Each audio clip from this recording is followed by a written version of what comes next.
Definitely, and I think one important question or guidance, especially for policymakers, because I know this question will come back to me when I present this answer, is going to be okay. How should we go about it? Are there methodologies put into place that because while we can approach it like the old school infrastructure approach that okay, if children are here, we do an audit. Internet is not like that because actually a child can access anything and everything which is available on the web because the machine does not know who's sitting in front of it. So how does how do the policymakers actually approach it? Is there some sort of an SOP which has been thought about, or something happening in the UK that we can learn? Because a lot of the Indian constitution does take inspiration from what's happening, across the globe, and especially in the UK. Well, I would say that the kind of the go-to guidance now is actually from the UN Committee on the Rights of the Child, and that's General Comment 25, which in a fairly short document for policymakers says these are all the ways in which the convention rights apply in a digital world. And one of the key tools that recommends is the Child Rights Impact Assessment. And a child rights impact assessment should be done by governments every time they make a new policy that is going to affect children. So when when a country passes data protection law, or welfare and safety law, or an education policy in relation to the pandemic, for example, in all of those cases, a child rights impact assessment should be done.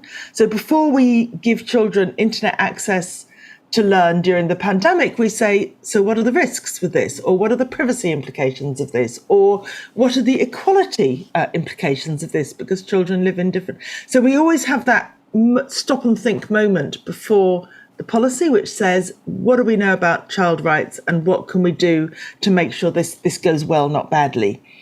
In Britain, we've just, as part of our data protection, we've just passed the age-appropriate design code. And that has said, in effect, companies should treat children according to their age and capacity if they're likely to use those services. And we are doing a lot of scratching of our heads because, yes, a company doesn't always know if a child is likely to access their services. But companies do know a lot about those who are using their services these days. They collect data on our every kind of click and movement. So actually, they know a lot. And many services are age appropriate for everybody. So that's fine. But some are inappropriate. So, take, the cases that worry parents. I think pornography is one. Violence and hate is another. So in a way, the task is to think of putting age barriers for certain kinds of content. How do we not just put pornography out there for everyone, but put an age barrier? How do we not have hate expressed in every game where children might be? Actually, adults don't want it either.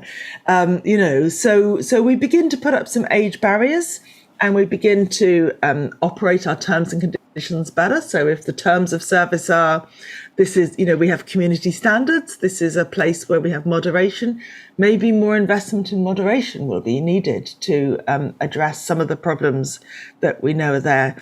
So it is about, I think there is a big mindset, to be changed. Most internet users are not Silicon Valley entrepreneurs with all their resources and privilege. And I think many people are really wanting a change. And children, in a way, are the kind of canaries in the coal mine, both suffering sometimes more, but also calling for the need to change.